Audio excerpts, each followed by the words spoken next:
What's happening, fam? L.A.R movement still moving. Book is entitled Lessons from a Non-Custodial Father at Amazon, Kindle, and Create Space. Link will be in the description box below as usual. Go get it. PayPal link there also. They asked me to put it up, so I put it up. Thanks everybody for supporting. But this video is entitled Netflix She's Gotta Have It Review episodes 4 through 6. So, combined, I think this has to do with feminism and hypocrisy. I'm not going to try to spoil it for y'all, just like I didn't try to spoil the first 1 through 3. Noah, main character. Once again, this idea of I can be free and do whatever I want and still reap the benefits of destroying of I can put my foot in my mouth and still get what I want. Doesn't work. I can be a complete jerk to people and still get what I want. Doesn't work. I can be last minute, and try to wing it. Just doesn't work. And the nerve to have standards and expectations of other people when she's free to do whatever. And it's kind of funny because she doesn't like dealing with, she wants to be free and a free spirit and free bird and everything, everything goes. But she doesn't want to deal with somebody with the same type of personality.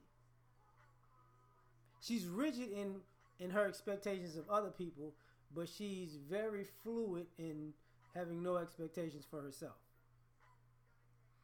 And this comes to a head over and over and over and over and over again. To the point where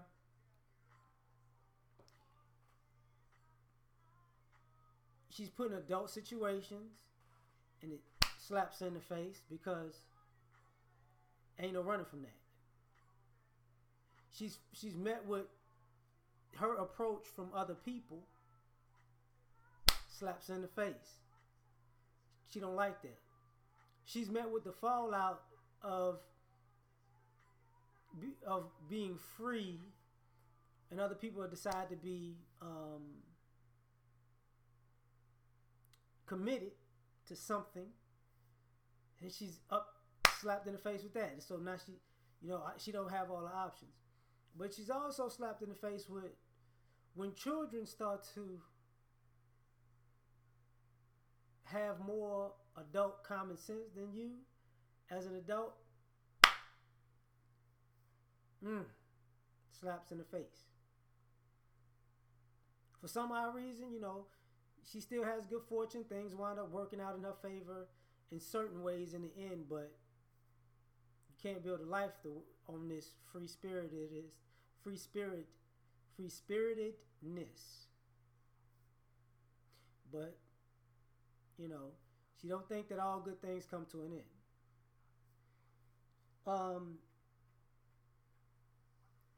Her girlfriend, not her actual ex-girlfriend, but one of her girlfriends. Once again, feminism and hypocrisy. I find it interesting that she has a friend who, when it comes to her handling her business, she doesn't think, she crosses no lines. I mean, she'll cross all lines rather. She won't draw a line. She gonna cross it. But only with certain people. See, she's an attack dog for some people. She's a buffer for some people. She's a unilateral decision maker. I'm the boss of this towards other people. But she's really not in control of anything. Like, it made me look at the whole situation of her completely different because what you'll wind up to seeing is she's part of the strong, independent black woman trope, but she's subsidized. So she's not as strong as independent as you think, right? And there's always somebody who yanked that dog right back. Yeah, yeah.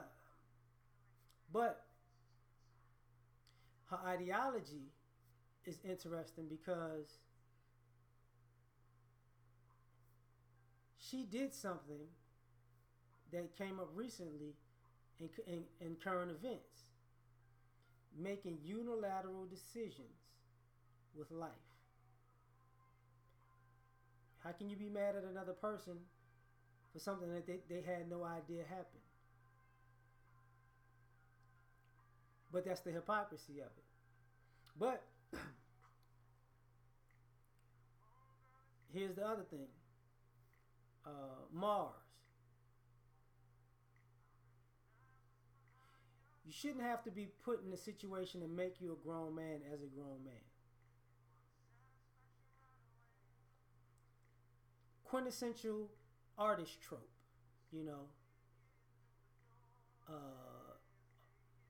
Hustle mentality, you know, free, like Mars to me is Nola.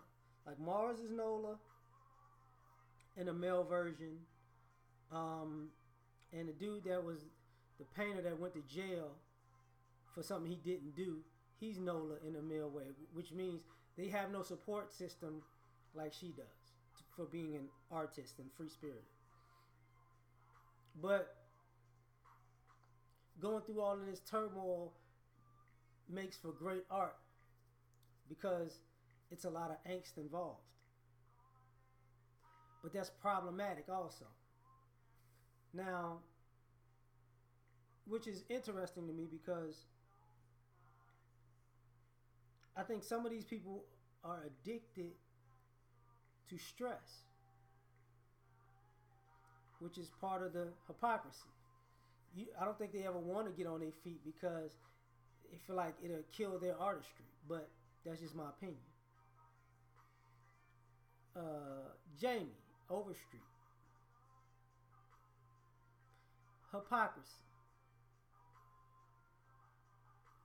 I could do it, but you can't do it. I knew I hurt your feelings, but now you hurt my feelings. I guess the jealousy says there's still love involved, but that's the problem. You know, because the how can I say this correctly?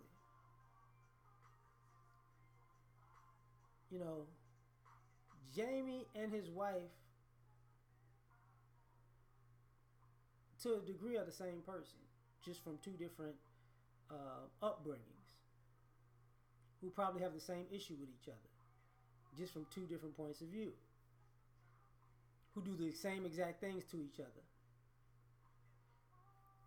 Because she's no angel, and I ain't just talking about her little side hustles. I'm also talking about her controlling or wanting to be a mastermind when she's not that bright.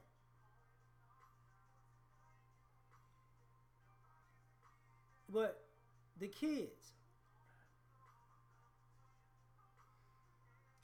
were a bright spot because the kids were the adults for me watching episodes 4 through 6. The kids knew how to deal with society and knew how to prepare themselves and knew how to deal with truth and lies. And the kids were actually better at reality than the adults were. To the point where it had to make the adults go, oh. They're still kids though. They still have their kid logic and kid ideologies. But they are piecing things together as far as long term better than the adults. You know, I do reviews every now and then. This is another one. So like, share, subscribe. Catch y'all on the next one. Peace.